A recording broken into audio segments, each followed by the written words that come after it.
장터 모퉁이에서 쓰레기 더미를 뒤지던 고아를, 데려다가 사람으로 만들어주신 시아버지를 늙어 쓸모가 없다고 집에서 쫓아냈는데 마당에 먹을 것을 가져다 놓았다는 사실에 며느리 순이는 무릎을 꿇었다.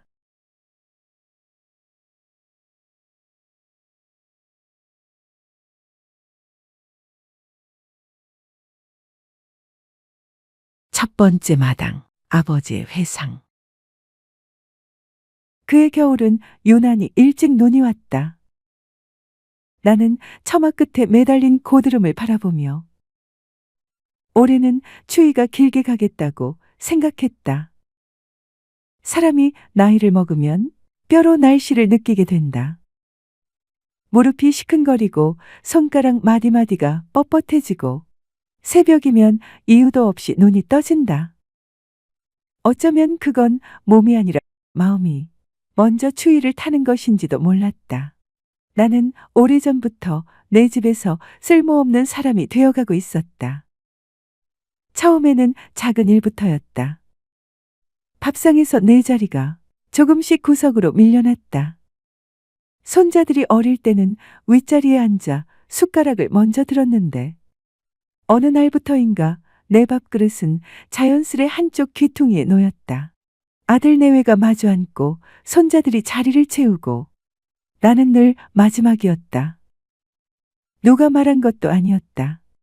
그냥 그렇게 되어가고 있었다. 며느리는 나쁜 사람이 아니었다. 다만 나를 불편해했다. 말을 걸어도 짧게 대답하고 내가 부엌 근처에 가면 어깨가 굳어지는 게 느껴졌다. 그 느낌을 늙은 사람이 나는 안다. 설명할 수 없어도 내가 나타나면 방 안의 공기가 달라지는 것도 안다. 아마 내가 자기의 과거를 알고 있어서 그런지도 모르겠다. 나는 벌써 잊어먹어서 그 일이 전생쯤 어딘가에서 벌어진 일 같은데 며느리는 아닌가 보다. 나는 점점 더 조심스러워졌다. 기침도 참고 발소리도 줄이고 웃음소리도 낮추었다. 그래도 나는 이 집이 내 집이라고 믿었다. 아니, 그보다 더한 것이었다. 이 집은 내가 선친과 함께 지은 집이었다. 두 번째 마당, 집짓기. 내가 20살 되던 해 아버지께서 이제 장가를 들어야 하지 않겠느냐 하시면서 산에서 나무를 골라오셨다. 아버지와 나는 틈틈이 나무를 다듬고 기둥을 세웠다. 기둥을 세운 다음 지붕 위에 석가래를 얹었다. 아버지는 나무 다루는 솜씨가 참 좋으셨는데 그 손이 참 크고 거칠었다. 나는 그 큰 손 옆에서 작은 손으로 나무를 받치고 못을 받고 진흙을 이겼다. 집이 완성되던 날 아버지께서 한마디 하셨다. 이 집에서 잘 살아라. 내 자식이 이 집에서 자라거들랑. 이 집이 누구 손으로 지어졌는지 알게 해라. 그 말씀이 이제야 마음에 밟혔다. 선치는 내가 내 집에서 쫓겨날 줄은 꿈에도 생각 못 하셨을 것이다. 나도 그랬다. 내 손때가 베고 아버지 손때가 베어있는 집이었다. 이 집을 나서는 날밤 내가 눈물을 보이지 않으려 이를 악문 것은 슬픔 때문만은 아니었다. 무엇보다 선친께 면목이 없었기 때문이다. 세 번째 마당, 아내의 죽음. 아내는 흉년이 들던 해 같다. 그 흉년을 겪어보지 못한 사람은 모를 것이다. 봄부터 비가 오지 않았다. 논바닥이 쩍쩍 갈라지고 보리는 이삭도 제대로 맺지 못했다. 가을에는 아예 거둘 것이 없었다. 당연히 고가 나는 텅텅 비었다. 마을에서 먼저 어린아이들이 쓰러졌고 그 다음은 노인들이었다. 나는 아내에게 먼저 먹으라고 했다. 아내는 나에게 먼저 먹으라고 했다. 아들에게 먼저 먹이자고 했다.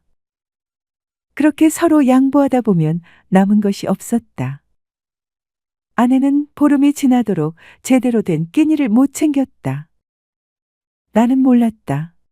아내가 얼마나 굶고 있는지. 아내는 내 앞에서 언제나 괜찮은 척을 했다. 나는 입맛이 없어서 그래요. 당신이나 드세요. 그 말을 나는 믿었다. 믿고 싶었는지도 모른다. 늦가을 어느 날 아침 아내가 일어나지 못했다. 손발이 차가웠다. 이름을 불렀지만 대답이 없었다. 나는 그 자리에서 한동안 아무것도 하지 못했다. 무엇을 해야 하는지를 알면서도 몸이 움직이지 않았다. 아내는 그렇게 갔다. 밥 한 그릇 제대로 못 먹고 소리 한 번 내지 않고. 내 나이 36이었다. 아들은 그때 12살이었다. 어미가 없어진 것을 알면서도 울지 않았다. 아이의 울지 않는 얼굴이 더 무서웠다. 나는 그 아이를 데리고 혼자 살았다. 다시 장가들 생각은 없었다. 아내의 빈자리를 다른 사람으로 채우고 싶지 않았다. 네 번째 마당, 장터의 순이. 흉년이 끝난 이듬해 봄, 장터에서 그 아이를 만났다. 보릿고개가 지났어도 장터는 어수선했다. 떠돌이가 많았다. 굶주림을 이기지 못해 고향을 버리고 나온 사람들이 장터 어귀에 웅크리고 있었다. 나는 그날 아들과 함께 장을 보러 나왔다가 저작거리 모퉁이에서 그 아이를 보았다. 10살도 채 안 되어 보였다. 얼굴에 때가 두껍게 앉아 있었고 입고 있는 것은 옷이라고 부르기도 민망한 헝겊조각이었다. 아이는 쓰레기 더미를 뒤지고 있었다. 사람들이 지나치면서 힐끗 보았다가 코를 막았다. 나도 처음에는 그냥 지나쳤다. 그러다 몇 걸음을 가다가 멈추었다. 이유를 모르겠다. 먹을 것을 아들과 나에게 양보하고 이 세상을 조용히 떠난 아내 생각이 났는지도 모른다. 아니면 그냥 그 아이의 눈빛 때문이었는지도 모른다. 더럽고 굶주린 얼굴이었지만 눈이 살아있었다. 삶을 포기한 눈이 아니었다. 나는 돌아가서 아이 앞에 쪼그려 앉았다. 어디서 왔느냐? 아이는 대답하지 않았다. 경계하는 눈으로 나를 보았다. 부모는 있느냐? 그 말에 아이의 눈이 잠깐 흔들렸다. 없다는 뜻이었다. 나는 더 묻지 않았다. 장에서 국밥 한 그릇을 사서 아이 앞에 놓았다. 처음에는 망설이다가 이내 숨도 쉬지 않고 아이는 먹었다. 다 비우고 나서 그릇바닥을 손가락으로 훑었다. 나는 그날 아이를 집에 데리고 왔다. 아이를 씻기는데 한나절이 걸렸다. 더러움이 살갗에 박혀 있었다. 아내가 남긴 헌치마를 뜯어 옷을 만들어 입혔다. 아들이 옆에서 말없이 거들었다. 그날 밤 세 사람이 밥상에 앉았다. 아이는 밥을 먹으면서 한 번도 고개를 들지 않았다. 아이에게 이름을 물었더니 없다고 했다. 순이라고 해라. 아이는 작게 고개를 끄덕였다. 그것이 시작이었다. 순이는 내 집에서 자랐다. 밥도 먹고 글도 조금 배우고 바느질도 익히고 조금씩 사람이 되었다.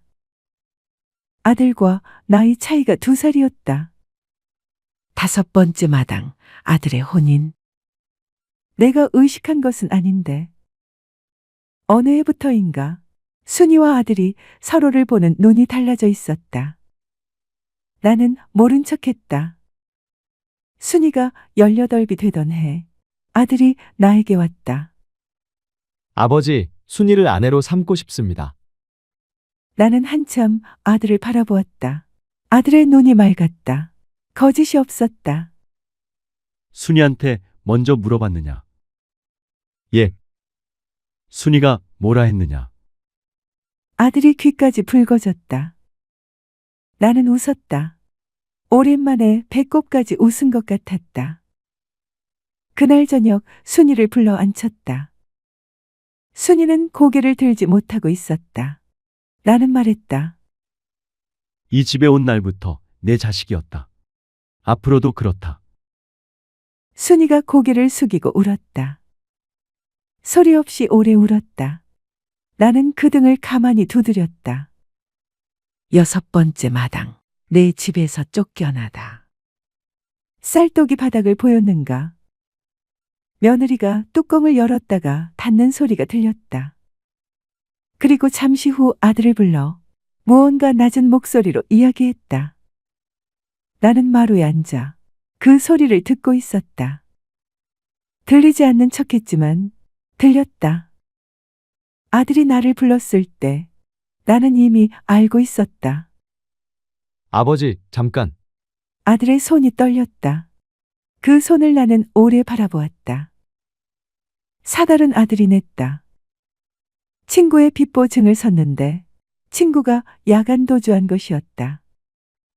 그의 수확한 작물과 함께 땅도 상당 부분 넘겨야 했다. 어쩌겠는가?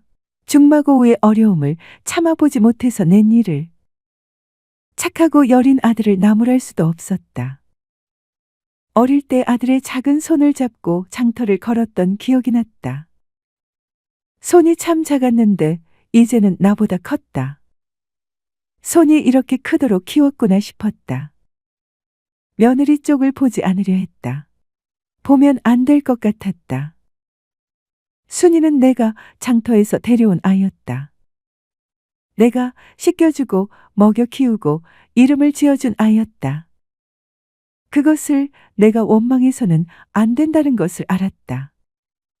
사람이 살다 보면 은혜를 잊는 수도 있다. 순이가 나쁜 것이 아니라 순이도 그냥 사람인 것이었다. 무엇보다 어릴 때 너무 굶어봐서 몸서리치도록 굶는 것을 싫어했고 제 새끼와 제 남편이 무엇보다 중요한 여자였다. 먹을 게 없으니 시아버지를 먼저 내보낼 수밖에. 그 깜냥을 알면서도 마음 어딘가 한쪽이 싸늘하게 저렸다. 며느리가 이미 내 짐을 정리해 두었다. 낡은 보따리 하나, 내 삶의 무게가 그것이었다. 나는 아무 말도 하지 않았다. 따지지도 않았다. 오히려 아들이 더 힘들어 보였다. 고개를 들지 못하고 방바닥만 보는 그 얼굴이 어릴 때 잘못을 저지르고 나한테 야단맞던 그 얼굴과 똑같았다. 알겠다. 나는 그 말만 했다. 보따리를 들고 일어섰다. 7번째 마당, 겨울 눈 속에서 문이 닫히는 소리를 들었다. 안에서 등잔불 흔들리는 것이 문틈으로 보였다. 어디선가 아이들 웃음소리가 들렸다. 손자 녀석들이다. 저것들은 모른다. 오늘 밤 할아버지가 어디로 가는지. 그걸 모르는 얼굴로 웃고 있었다. 그 소리가 이상하게도 가장 가슴에 박혔다. 나는 뒤를 돌아보지 않았다. 돌아보면 무너질 것 같았다. 늙은 사람에게도 자존심이 있다. 울지 않는 것이 마지막 남은 내 체면이었다. 눈이 내리기 시작했다. 첫눈치고는 무거웠다. 발자국이 금세 묻혔다. 어디로 가야 하나? 갈 곳이 없다는 것을 알면서도 발이 움직였다. 동네 어귀를 지나고 논두렁 옆 헛간 앞에 섰다. 낡은 지붕에서 눈이 스르르 흘러내렸다. 집 냄새가 났다. 어릴 때 맡던 냄새였다. 나는 그 안으로 들어가지 않았다. 문에 손을 대었다가 멈추었다. 그냥 거기 서 있었다. 눈 속에서 숨을 내쉬면 하얀 입김이 피어올랐다. 나는 그걸 멍하니 바라보았다. 아직 살아있구나. 이렇게 서 있어도 숨은 쉬는구나. 그런 생각을 하다 보니 조금 우스웠다. 70평생을 살았는데 헛간 앞에서 자기 입김을 보며 살아있음을 확인하는 신세가 되었다. 나는 울지 않았다. 대신 아내 생각이 났다. 굶어서 간 그 사람이 당신은 마지막 순간에 무슨 생각을 했소? 나는 지금 눈 속에 서 있어. 당신이 살아 있었다면 이렇게 되지 않았을 텐데. 아니, 당신이 살아 있었더라도 세상은 어찌 될지 모르는 것이지. 그래도 당신이 보고 싶소. 속없이 당신이 보고 싶소. 8번째 마당, 밤의 방문. 날이 밝기 전에 나는 몸을 움직였다. 이 동네 저 동네 다니면서 굳은 일을 하는 것은 어렵지 않았다. 늙었어도 아직 손발이 쓸만했다. 이웃집 장작을 패주고 논 쌓인 길을 쓸어주고 무거운 것을 날라주었다. 품삯을 받지 않았다. 받으면 어디다 쓰겠나. 대신 조금씩 얻었다. 무, 감자, 말린 고추 몇 개, 그것들을 모았다. 아들이 나를 본 것은 그 무렵이었다. 멀리서였다. 나는 아들이 거기 있는 것을 알았지만 모른 척했다. 아들도 다가오지 못했다. 우리는 그렇게 서로를 피하면서 같은 마을에 살았다. 아들의 그 얼굴이 가끔 생각났다. 나를 보다가 고개를 돌리는 그 얼굴이 부끄러운 것인지 미안한 것인지 그것도 아니면 그냥 무서운 것인지. 저녁이면 마을 어귀 느티나무 밑에 앉았다. 거기서는 내 집 굴뚝을 볼 수 있었다. 연기가 피어오르면 안심이 되고 연기가 제때 안 올라오면 걱정이 됐다. 나는 그 연기를 보며 하루를 마쳤다. 그것이 부모라는 것인가? 아니면 그냥 나이 든 사람의 미련인가? 나는 밤마다 내 집 마당에 들렀다. 소리 없이 갔다. 발자국이 남지 않도록 조심했다. 낮 동안 모아둔 먹거리를 마당 한편에 두었다. 장작도 패서 쌓아두었다. 아무도 눈치채지 못하도록 새벽에 갔다가 새벽에 돌아왔다. 눈이 내리면 발자국이 지워졌다. 눈이 참 고마웠다. 어느 날 밤 무언가를 내려놓으면서 나는 잠깐 문 앞에 서 있었다. 손이 문에 닿았다. 나무의 차가운 결이 느껴졌다. 이 문을 내가 직접 달았다. 아들이 장가들기 전에 선친과 함께 지은 바로 그 문이었다. 나무를 골라서 손으로 깎아서 경첩도 내가 달았다. 그 문이 나를 막고 있었다. 두드리지 않았다. 두드리면 아들이 나와야 한다. 아들이 나오면 며느리가 깨고 아이들이 깨고 난처해지는 것은 결국 내 귀한 아들이다. 나는 그러고 싶지 않았다. 손을 거두었다. 돌아서면서 하늘을 올려다보았다. 눈이 내렸다. 달도 없는 밤이었는데 눈이 스스로 빛을 내는 것 같았다. 아득히 밝고 고요했다. 나는 그 빛 속에서 한참 서 있었다. 이래도 괜찮다. 이래도 괜찮다. 몇 번을 속으로 되뇌었는지 모른다. 9번째 마당, 아버지의 먼 여행. 새벽에 일어난 아들이 마당에 나왔다가 마당 한편에 무, 감자, 고구마가 쌓여 있는 것을 보았다. 장작도 곱게 패여 있었다.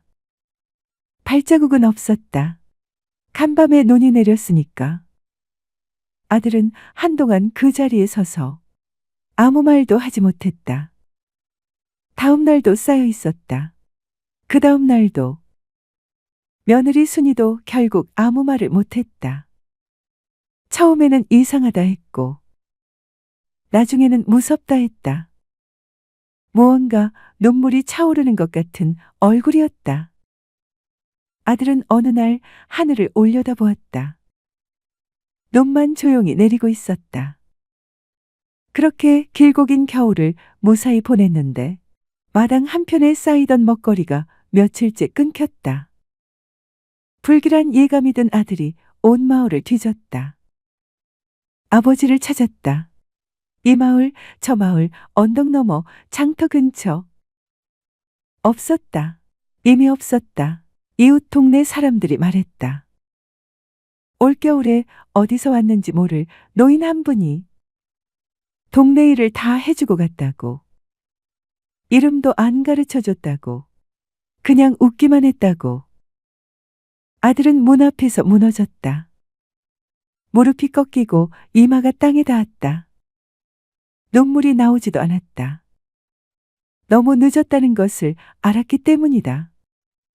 아버지는 매일 밤 이 문 앞에 섰을 것이다. 문에 손을 댔다가 물러섰을 것이다. 아들을 위해서, 순이를 위해서, 손자들을 위해서. 순이도 그 옆에 무릎을 꿇었다. 장터 모퉁이에서 쓰레기 더미를 뒤지던 아이를 데려다가 사람으로 만들어주신 분이었다. 이름도 없던 아이에게 순이라는 이름을 주신 분이었다. 설마 하던 순이는 그제야 알았다. 시아버지가 매일 밤 자기 집 마당에 먹거리를 두고 가셨다는 것을.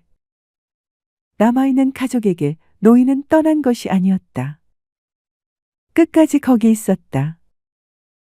선친과 함께 같이 세운 그 집을 끝내놓지 못하고 눈 속에서 어둠 속에서 문 앞에서 아버지라는 이름으로 부모란 이름으로 봄꽃이 활짝 핀 어느 날에 아버지는 어머니의 묘소 옆에서 발견됐다.